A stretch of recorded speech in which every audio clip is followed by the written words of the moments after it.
তবে এইটুকুন সম্ভব যে আমাদের দেশ থেকে দুইজন বাংলাদেশি ভিকটিমকে তারা ভারতের কাছে হস্তান্তর করেছে এবং বোঝা গেল যে তার বাংলাদেশ এবং ভারত জুড়ে তার এই কিলিং মিশনটার নেটওয়ার্কটা ছিল বাংলাদেশ এবং ভারত জুড়ে এবং তিনি সেই প্রক্রিয়ায় নানান প্রক্রিয়ায় তিনি হত্যাকাণ্ডটা সংগঠিত করতেন।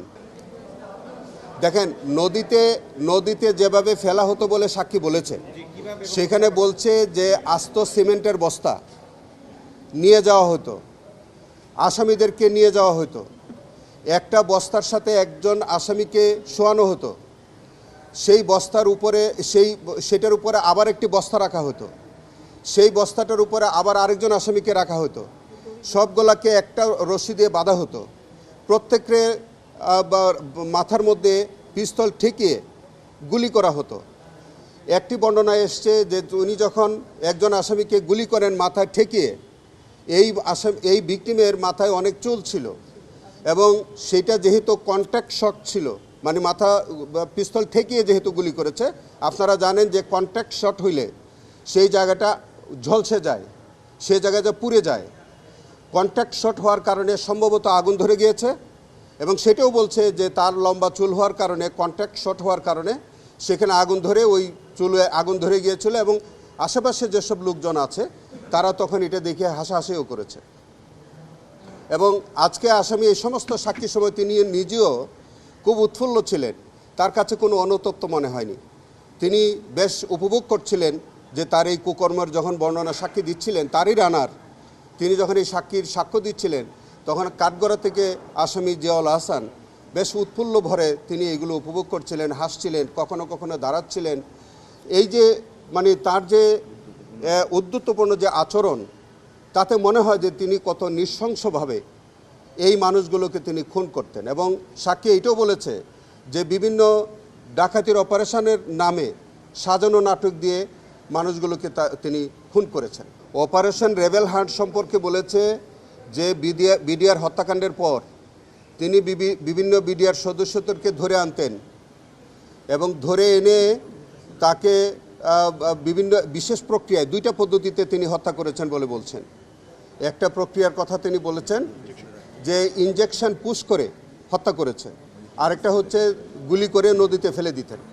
এই দুই প্রক্রিয়ায় প্রায় 10 থেকে 12 জন বিডিআর সদস্যকে ধরে এনে তিনি হত্যা করেছেন, এই কথা বলেছেন।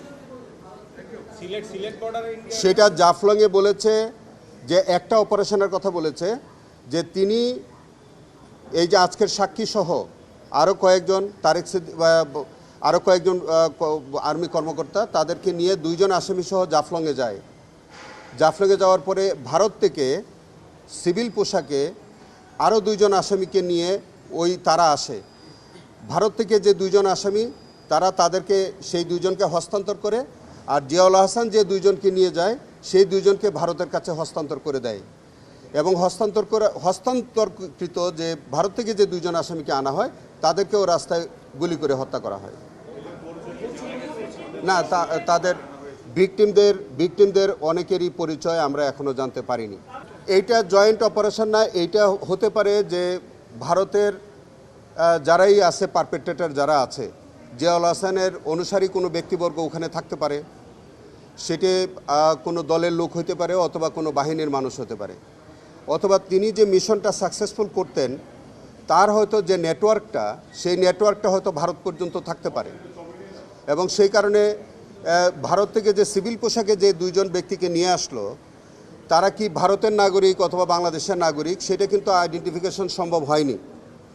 তবে এইটুকুন সম্ভব যে আমাদের দেশ থেকে 2 জন বাংলাদেশি ভিকটিমকে তারা ভারতের কাছে হস্তান্তর করেছে এবং বোঝা গেল যে তার বাংলাদেশ এবং ভারত জুড়ে তার এই কিলিং মিশনটার নেটওয়ার্কটা ছিল বাংলাদেশ এবং ভারত জুড়ে এবং তিনি সেই প্রক্রিয়ায় নানান প্রক্রিয়ায় তিনি হত্যাকাণ্ডটা সংগঠিত করতেন। নগদ নিয়ে এলো হার না মানা হার অফার। সর্বনিম্ন 10,000 টাকা রেমিটেন্স নগদে পাঠালে থাকছে স্বর্ণের হার জেতার সুযোগ।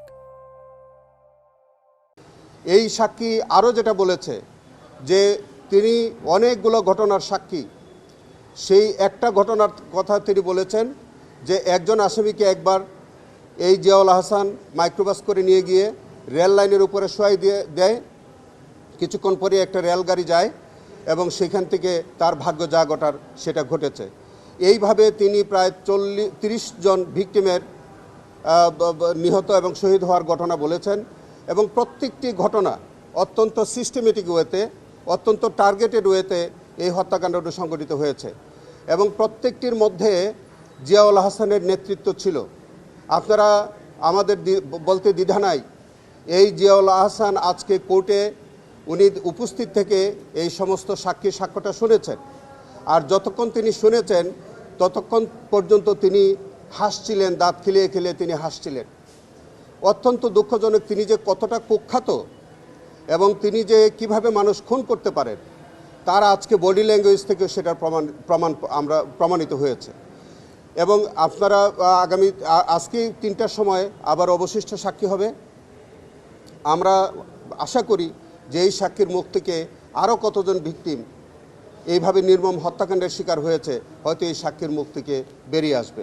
দেখেন, আমাদের এই সাক্ষীর মুখ থেকে আরও যাদের নাম এসেছে তাদের বিরুদ্ধে আলাদা আলাদা প্রসিডিং আছে। আমরা জয়েন্টলি অথবা সেপারেটলি বিচার করার আইনগত সুযোগ আছে।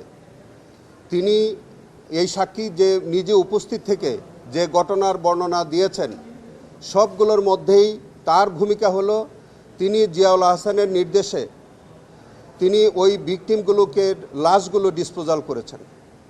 তো সেই কারণে এই সাক্ষীকে আমরা অ্যাকমপ্লিস উইটনেস হিসেবে আমরা ট্রাইব্যুনালে হাজির করেছি। একজন অ্যাকমপ্লিস উইটনেসকে ট্রাইব্যুনালে সাক্ষী হিসেবে নেওয়ার আইনগত সুযোগ আছে।